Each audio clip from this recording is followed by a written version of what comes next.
Ito po yung ating isla na nabili kanina sa palengke. Ito, 2 piraso. At lilinisin na rin natin yung ating pork o yung ating ulam na baboy na pagsasahog natin sa ating ginisang munggo.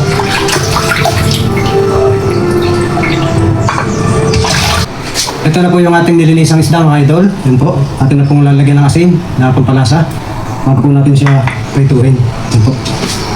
Lagyan na po natin ng asin. Lagyan natin ng asin.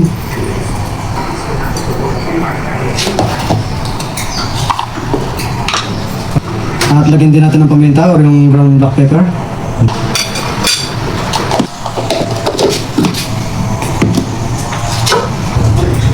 At pagkatapos natin malagyan ng asin at saka paminta, ay atin naman pong gaganyanin para lumasa po yung asin na nilaha yung paminta. Yan, lagyan po natin.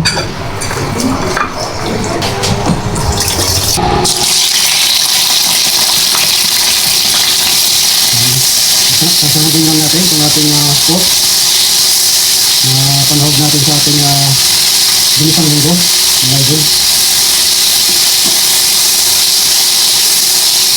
At mamaya po pagkaluto ng ating pork ay pipirituhin naman natin yung ating isda bago tayo magluto ng ating gulay na ginisang munggo.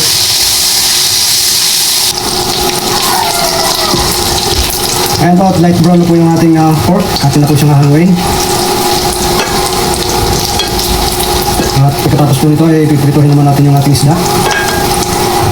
Pirituhin naman natin yung ating isda. Atin pong babalik rin ang ating nilulutong isda.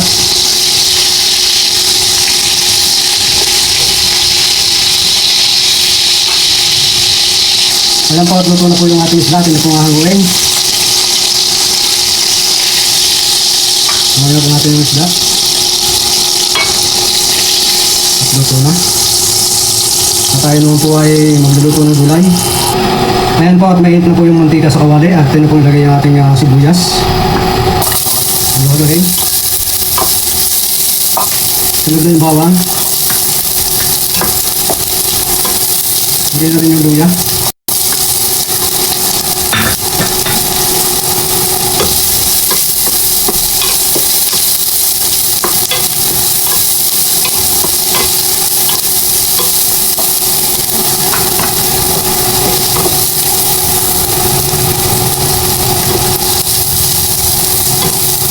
Mari na rin lagay yung kamatis.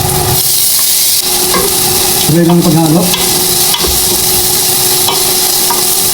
Ayan po, mari na po natin lagay yung ating munggo.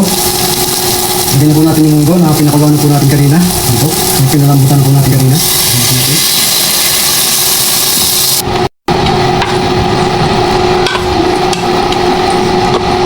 Mari na rin natin lagay yung ating papaya. Ayan. Sabay na rin natin yung papaya. Lagyan natin siya ng konting tubig. Tamang dami lang ng tubig.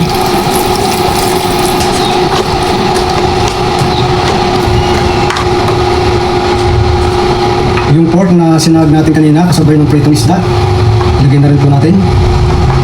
Lagyan na natin. Tapos natin siya tatakpan.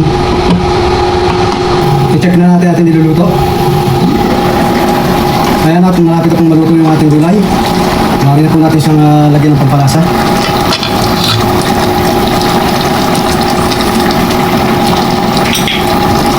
Lagyan natin siya ng patis.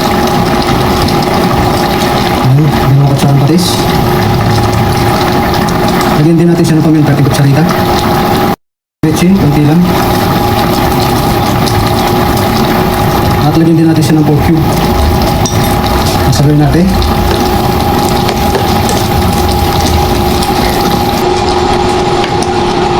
Maaari na rin natin ilagay yung ating talbos ng malunggay. O yung dahon ng malunggay, lagyan po natin. Ayan po, at luto na nga po yung ating ginisang munggo. Maaari na tayong kumain, mga idol. Maraming salamat po sa mga biyaya patuloy po pinagkakalaw po kalasbasan po sa ito. Sa pangalan po ng Panginoon Jesus. Amen. Kaya na tayo mga idol, ito po yung ating ulam, yung ginisang munggo. Ayan po. At meron din tayong pritong isda. Ayan po. Kaya na tayo. Tikman natin yung sabaw.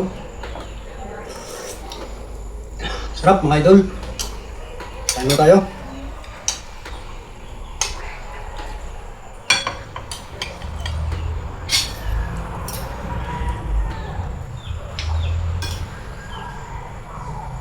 Kain po tayo mga idol.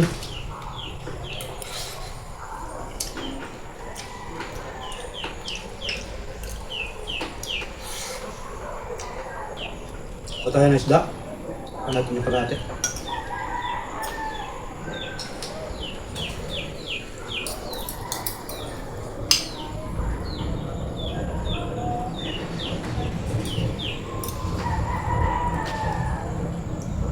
At meron din tayong sawsawang suka. Yan, maraming sili.